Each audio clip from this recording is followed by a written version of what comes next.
Hello and welcome to the Snipecast, episode 30. It was such a lovely day that I decided to fly or try and fly the tassel.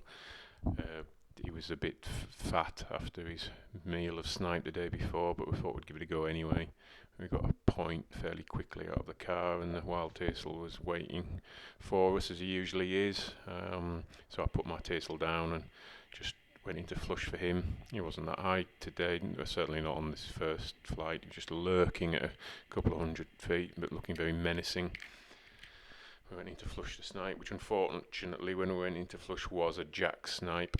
We do all we can to avoid jack snipe. We never deliberately fly them, but they do inhabit the same areas and habitats are common, so accidents do happen, but at least it was providing another wild bird a meal, I guess. That's the best way of rationalising it.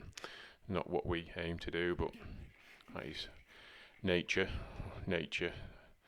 and a pointing dog. And he ends up catching it here on the second stoop, which frustratingly didn't quite catch.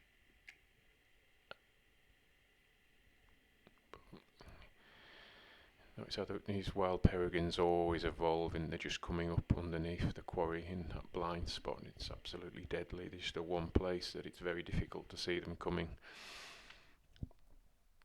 So he took this snipe off and he flew towards the coast, which is unusual. But then when I was trying to fly my tassel, about half an hour later, he came flying back onto the rocks, where he must have either eaten it or stashed it. I tried to fly my tassel, but he went and sat down, and this was about 45 minutes later when the wild tassel came back and joined us again, put this snipe in, I think.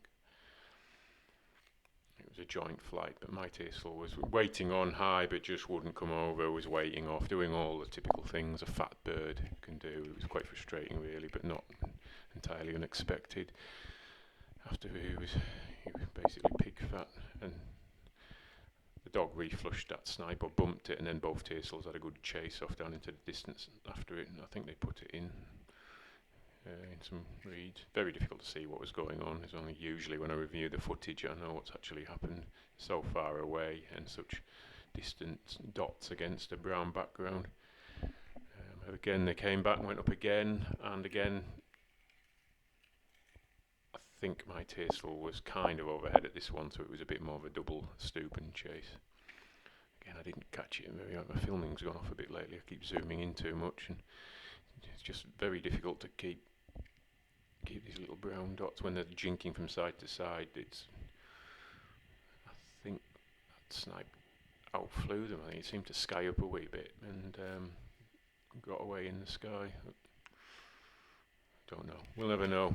And then this was right on dark. I was struggling even to call my tassel down. He was so fat and sailing about.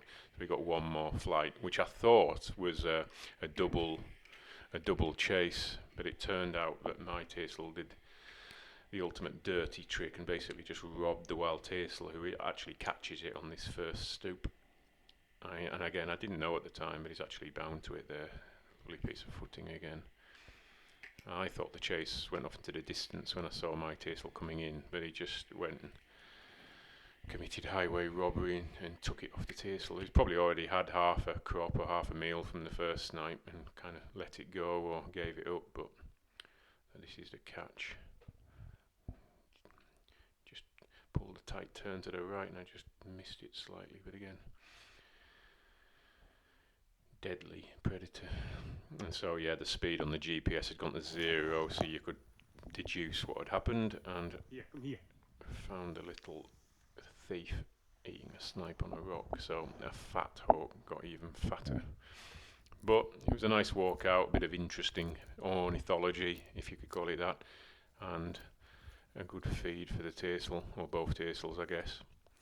It'll be probably the best part of 2 weeks until we fly again, or at least a week, so not a bad way to spend an afternoon, I guess. Nice walk back, beautiful weather.